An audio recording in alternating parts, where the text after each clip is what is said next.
It's time now on KROS for Financial Focus, brought to you by NelsonCorp Wealth Management. The opinions voiced in this show are for general information only and are not intended to provide specific advice or recommendations for any individual. Any indices mentioned are unmanaged and cannot be invested into directly. Registered representative, securities offered through Cambridge Investment Research Incorporated, a broker-dealer, member FINRA, SIPC.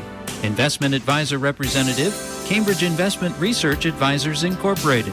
A registered investment advisor, Cambridge and NelsonCorp Wealth Management are not affiliated. Cambridge does not offer tax advice. Now here's today's Financial Focus program. First Wednesday of the month, so we invite Dave Nelson back in. Just saw you a couple weeks ago. Yeah, absolutely. This is kind of getting a comfortable spot here for me. There you go. Settling in and chatting, yeah.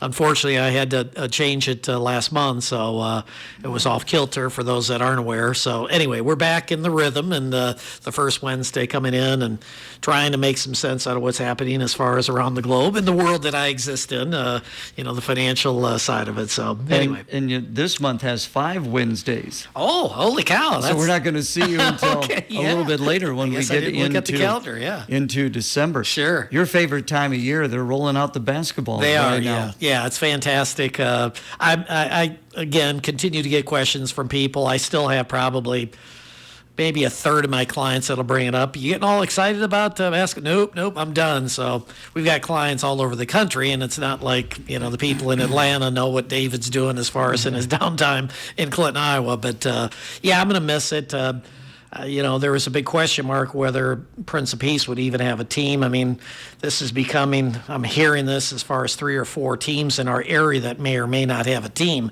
And I think we have like 7, 8, 9, something like that, but 2, 3, 4 of them that have never played before this at a high school level. Are you kidding me? So I feel bad.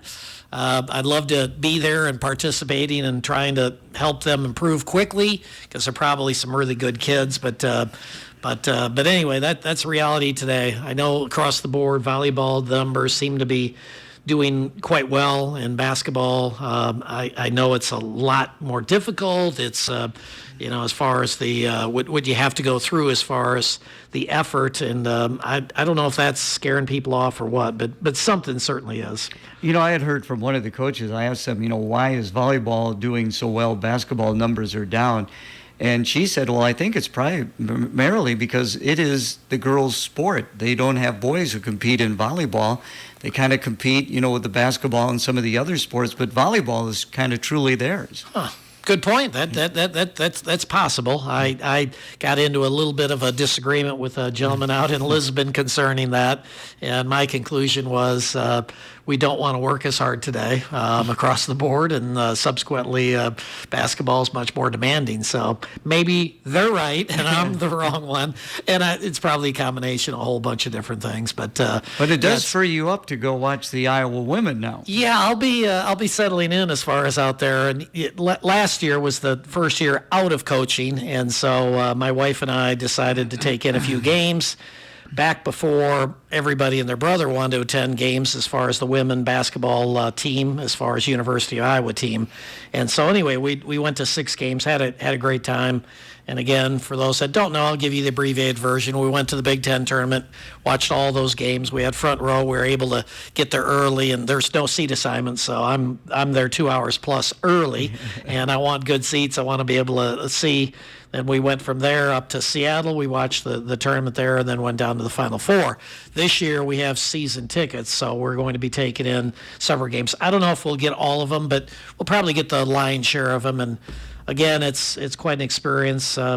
I look at things probably different than a lot of people, and Lord knows I'm not always right as far as on some of these things, but expectations are off the charts as far as for the women. We only lost 2 players. We're bringing back everybody else. Well, those 2 players are pretty good this year that graduated. So we'll see. I'm hopeful that they have a great run like last year and could finish the job this year and get a national title. But boy, there are some really good stacked teams that are out there, and some of the big recruits, some of the transfers that were going from school to school. I guess we had a shot at one or two of them, but we didn't get them. And so our center 6'3" and 6'3" for a center in women's basketball anymore isn't that big. And there's a lot of 6'5", 6'7" girls. There was one from Stanford that was 6'7" that everybody was salivating over, hoping that we could get her to come to our place, but didn't happen. She went to UCLA. So we'll see. 3-4 teams that are clearly the top of the heap, and if all goes the way that it's on paper supposed to, the Hawks should have a really nice season. But don't get me wrong, the Big Ten is really tough. Yeah. I mean, it's going to be a brutal schedule this year. I don't know if you know that much about name, image, likeness. Has been around for a couple of years now, and certainly Caitlin Clark and other premier athletes, they can really reap some benefits from them. What advice would you give them? Yeah, for those that don't know, essentially basketball or athletes, college athletes can now strike deals to essentially make money as far as while they're in college. And so the Caitlin Clarks of the world, I think the last number I heard, she's over $4 million a year. Oh my! So it's she's doing quite well, and again, probably if you look at it, worth every penny. I mean, the University of Iowa, as far as the women's basketball tickets, are all gone. They're all sold out. I'm curious if that's ever happened in women's basketball, ever, any place. I don't know. This is before the season even started, folks. So that's quite shocking to say the least. So that, in addition to all the shirts and whatever that are being sold. There's a shoe that Nike, I guess, is doing a Caitlin Clark shoe. State Farm has picked her up as far as we'll be seeing her on some commercials before too long. So and again, she's paid the price. I love the people that talk about the Michael Jordans of the world and the Caitlin Clarks of the world. They're just blessed. I mean, they're just good athletes. Well, spare me that discussion. I mean, there's all kinds of good athletes out there, but they're paying the price in the gym, putting in the time, et cetera, et cetera. So what she's been able to do is to basically capitalize on that. The hope is that she has some guidance as far as at the home front from mom and dad. The hope is that she has an agent that will basically help her strike some good deals and keep her on the straight and narrow. There's a lot of things that can go wrong. I'm keeping my fingers crossed. Somebody being thrown this kind of money this quick at this age oftentimes ends badly. I'm hoping that mom and dad are going to be there and basically keep her focused as far as on what's really important. And at this point in time, that's basketball. We're not going to see her when she comes out in her uniform with a State Farm logo or anything like that, are we? That, Nike, all of them. I think there's 4 or 5. They could be Nike anyway. I mean, sure, a lot of them do it that way. Sure. But, there are certainly advantages, possibly disadvantages as well. But, colleges have really cashed in on some of the athletes, and now these athletes are getting the opportunity to reap that. Yes. Well, you look at Iowa, and I don't have the exact statistics, but I think it's a $90 million football season. So, and I think it's, 6 games? I mean, that's a lot of money coming in. 6 or 7, 6 or 7. That's a lot of money coming to the university in a very short period of time. And so, again, in the past, the explanation was, okay, we pay our coach a whole bunch of money and assistant coaches, et cetera, et cetera, et cetera. But there's a lot of extra money that essentially has been marketed in such a way that it supports other programs that don't generate. I don't know how much swimming generates. I don't know how much lacrosse generates, softball, baseball, what have you. So football really is the cash cow for many universities. And again, as you say, now the players that are there, the big name marquee type players, have the option of being able to take advantage of that and use that to their advantage to try to make some money. So it's happening in a big way out there. And again, these athletes, people, I know the purists think it's bad that that college athletes shouldn't be getting paid, but somebody was getting that money yesterday, and now it's being shared as far as with the athletes, and in the universities are having to dole a little bit of money. It's always been there. There's no doubt about that. Yes, exactly. Exactly. If it was under the table or now that's right. above the table, right. The money has always been there for some of the athletes. Yes. Well, let's go take a break for the weather, brought to you by Electronics. We're expecting a warmer day, and no snow showers today either. With partly cloudy skies, We'll see highs in the low 40s for this afternoon. For tonight, it'll still be partly cloudy, but not as cold. We'll expect lows near 30 degrees. With your WQAD Storm Track 8 forecast, I'm meteorologist Andrew Sutsky. Thank you, Andrew. Partly cloudy conditions right now. We're at 26 degrees. Winds light today out of the west. Our update brought to you by Electronics. Electronics Incorporated in Clinton is the area's largest communication and alarm systems company. Electronics offers best-in-class life safety, security, two-way radios, and communications equipment from top brands. Electronics, the company you've trusted for over 50 years, can now provide fire extinguisher sales, service, and inspections, plus kitchen hood inspections as well. Call or visit them online at www.electronicsinc.com for your free estimate. First Wednesday of the month, so Dave hanging around till the bottom of the hour. Now, I heard in the news, November and December, historically, traditionally good months for the market. Talk about that. Definitely. This time of the year, and what is a big contributing factor to that, again, there's not a lot of black and white in the world that we live in. There's a lot of gray. But if we were to look at some of the statistics pertaining to why does this happen, it really comes down to flows. And this time of the year, people are, I probably better get my contribution in for my IRA. And so I want to get the check off in the mail. Well, again, understanding that the stock market is a big auction. If you want to buy GE, somebody has to be willing to sell you GE. I want to buy Apple, somebody's got to be willing to sell me Apple. So we've got this massive auction that's taking place, and so we have money flooding in, looking for a place as far as to put it, as far as to buy some stuff. Again, that's driving prices up because we've got more demand than supply, and historically that's been the case.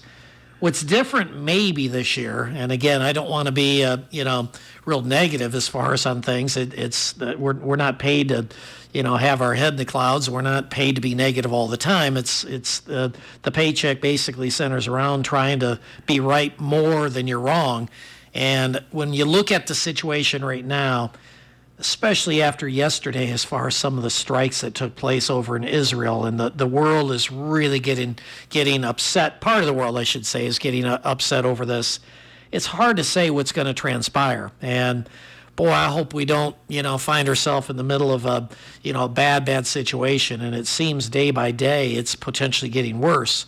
The Israelis are essentially saying, we need to defend our country. And again, people can argue that any way they want, but it would appear that, they're legit, they have a legitimate reason for that. But at the end of the day, boy, the number of people that are dying, the innocent people that are dying as far as day by day, it's really, really hard, and it's hard to watch. And again, I don't know when it's going to end, and I don't know how it's going to end. But what concerns me as far as pertaining very specifically to my job, forgetting about the emotional side of it that certainly enters into many of my thoughts on other things, this area it can't and it doesn't. And so the bottom line is what logically can be the outcome as far as from what's taking place today. So what we do is we look at that, and again, it comes back to a risk reward. And is the risk worth it as far as where we stand today? And quite honestly, for most of the people that we work with, the answer is no. For literally, and I'm not exaggerating when I say this, about a 10-year period, if we wanted to sell, say, some stocks or all of our stocks and basically hide for a period of time, we could put it into a money market account that's paying something% rate of return. Not 1%, but less than 1%. And so you really, you had that struggle of, I can sit it there and get nothing, or I can keep it in stocks and I can get a dividend of 2 or 3%, and maybe it'll go up, but it may go down too. So that was the dilemma that you had as far as prior to what's taken place the last couple of years. Again, I don't want people to take this wrong, but this is the reality of a lot of the people that are listening today and the people that we work with. You hear all of the upheaval pertaining to interest rates going up as far as, the people that are borrowing money are now borrowing as far as to buy a house, 7.5%, 8%. But the other side of the coin, and that's a lot of the people that are out there that are listening now, are individuals that have maybe a few dollars and they want to make a decent return on their money. And some of that money they want to have in a fairly secure investment. Well, those individuals can get 4 or 5% today. They were getting less than 1% for the last 10 years. So looking at that side of it, it's kind of attractive as far as for many individuals. So point being, we have a lot of our clients' monies today. So they hand us the check. They roll over their 401k from work. They have $250,000, $500,000, whatever the case may be, sitting in their account. Our job is basically to allocate it between some stocks, some real estate, some bonds, some cash, and that will vary from time to time as far as what makes sense. I will say today, there's very little in real estate. I will say today, there's very little in stocks. Most of it's in short-term bonds, and a good percentage of it's in a money market type account today. Short-term bonds, very little risk. Money market, very little risk. Both of them paying give or take 5% today. So again, I hate it as a long-term investment because what people forget, Gary, that are out there looking at investments like this today, number one, they probably interest rates aren't going to stay at this level for an extended period of time. That's number one. But number two is factor in inflation, factor in taxes, and almost always in a money market CD type investment, your negative rate of return. After taxes, after inflation, your actual net take-home pay is negative. So there's very few times that it's actually a positive number there, but people psychologically like it because they don't have to worry about the ups and the downs.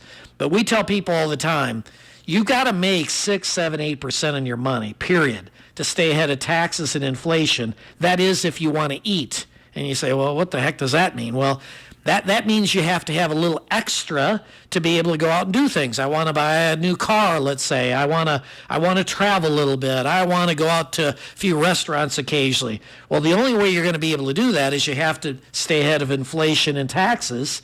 And again, in order to do that, you're going to be in the probably 5, 6, 7% range, which again isn't a cakewalk these days, but it's something that you need to shoot for as an average over a period of time. You know, this is something that really drives you. I mean, finance is something that has been a part of your life. It's something you wanted to be a part of your life. For other people, they look at that and they go, wow, this is so overwhelming. Yes. How do I don't understand this. Yes. What do I do? Yeah, and that's the typical person that walks in the door, and they walk in the door, and day one, they don't have a clue. So we start with the basics. What is a money market type account? Stocks, everybody gets the concept there. It doesn't take a big explanation as far as with that. But bonds, people don't really understand. Cash type investments, real estate type investments, they don't really get. So we have to educate. And so and make sure that you word it in such a way that they're grasping part of it. But it's a process. It's like anything else, is that we tell people as far as up front, before people become clients, we'll typically have 2, 3, 4 meetings as far as before we start moving forward. Once they become a client, they're going to come in. Not this is a good idea, but this is going to be what we demand of you, is you're going to come in at least twice a year as far as to go through your stuff. Let's talk about the important things, not just what the market has done. And I hate that term when people use the term, what's the market doing today? Well, again, what market are you referencing? There's all kinds of different markets, but I get it as far as that's terminology that they've heard. We got to retrain them as far as to understand what does that really mean. But at the end of the day, this is one of those decisions that you need, my opinion, you need help. You can't do this stuff part-time. This isn't something an hour a week that you can figure out and you can compete out there because, again, remember, it's a big auction. And a big auction basically says you have some really big players that are out there that are swinging billions of dollars, and they're trying to do basically similar stuff or opposite stuff of what you're doing. And that can really cost you in a big, big way. So creating a fiduciary relationship with somebody that can assist you in that process, and oh, by the way, for the small fee that you're paying them, hopefully they're making you that plus more as far as helping you make better decisions. Oftentimes those decisions are not making dumb decisions in periods of time like now, meaning, well, I read this article or I heard in the news that this is happening, so I think we should sell today. I think we should buy today. No, it doesn't work that way. This is very important as far as to get these decisions right. We want the the odds stacked as much as we can in our favor, and that comes back to the expensive tools that we use that give us a little bit of an edge over the competition. And that little bit of an edge over competition can basically save you from losing a whole bunch of money and also let you enjoy some of the positive returns as far as during those good years. Again, visiting with Dave Nelson. Now, we're getting toward the end of the year. We're looking at 2024. What are some things people should really concentrate on? Well, I think one of the big things, and we spend a lot more time on this these days than what we did in years past, bringing the accounting in-house. And one of the big items for those individuals that are contemplating doing something as far as from a charitable perspective, in other words, giving some money away. Maybe we didn't do it during the year. We always do it at the end of the year. There may be better ways as far as to give money away, as far as to charity. We talk about them a lot as far as with clients. There's a vehicle called a donor advised fund. Essentially, it's a bucket where you put your money into, and by putting your money into that bucket, you get a tax deduction for that. And then you can dole out that money over a period of time to charity. So here's why a person might want to consider it. And I'll make this as simple as I can. That is, most people out there today can't deduct contributions going to charity. The rules have changed several years back where they made the standard deduction much higher. And so that's a good thing. Don't get me wrong, that's a good thing. But for people that are giving money to charity and we're hoping for the deduction, they probably won't exceed that threshold, most people, and subsequently they can't deduct it then. So the avenue around that, to get around that, is to use this donor advised fund. And what you do is essentially put in extra money, maybe like 2 years of contributions, if you can do this, obviously. But if you can put in a couple years contributions, 2-3 years, that number probably now goes above that threshold and now makes those contributions deductible. So yesterday not deductible, today deductible. I like the deductible better than the not deductible. So again, it takes a little bit of explanation. It doesn't work for every person out there. Not everybody can afford to do this, but if you can, this is a pretty good way to go about it. The other is talk to your tax people, talk to your financial advisor. Should you be doing something different as far as doing an IRA contribution if you're eligible? Should you be putting a little bit extra just at the end of the year into your 401k if your 401k provider permits that? And so these can make big differences as far as in your tax liability. Most people forget that from one bracket to the next, one example I'll use here is the 12 to the 22. The 12 to the 22 is one bracket. And so you go from 10 to 12 to 22. So if you were kind of on the edge of the 22% bracket and you wanted to get to the 12% bracket, maybe a charitable contribution, maybe a little bit extra into your retirement plan can make that big difference and save you a whole bunch of money as far as on your taxes. Well, just give them a call. They'll explain everything to you. Yep. Absolutely. And just closing things out, we're going to be starting your commercial for the toy and food drive, so that is going to be getting underway. Yep, we're excited about that as always. There's a lot of need out there, folks, and we'd appreciate anything you could do. We match. It's just really important. The big box is there, and the big box that's there is probably 2/3 full, so that's the good news. The bad news is it isn't full yet, and we want a whole bunch around it as well. So do what you can, folks. We understand some of you can, some of you can't. We get that, but if you can, we'd certainly appreciate it. And again, we'll match as far as the contributions. Great to see you. Thanks so much. You too, Gary. David. Thank you. Financial Focus is a production of NelsonCorp Wealth Management in Clinton and Davenport. The opinions voiced in this show are for general information only and are not intended to provide specific advice or recommendations for any individual. Any indices mentioned are unmanaged and cannot be invested into directly. Registered representative, securities offered through Cambridge Investment Research Incorporated, a broker-dealer member FINRA SIPC. Investment advisor representative, Cambridge Investment Research Advisors Incorporated, a registered investment advisor. Cambridge and NelsonCorp Wealth Management are not affiliated. Cambridge does not offer tax advice. For more information, visit our website at www.nelsoncorp.com. Tune to KROS on Wednesday evening at 7 p.m. as First Gateway Credit Union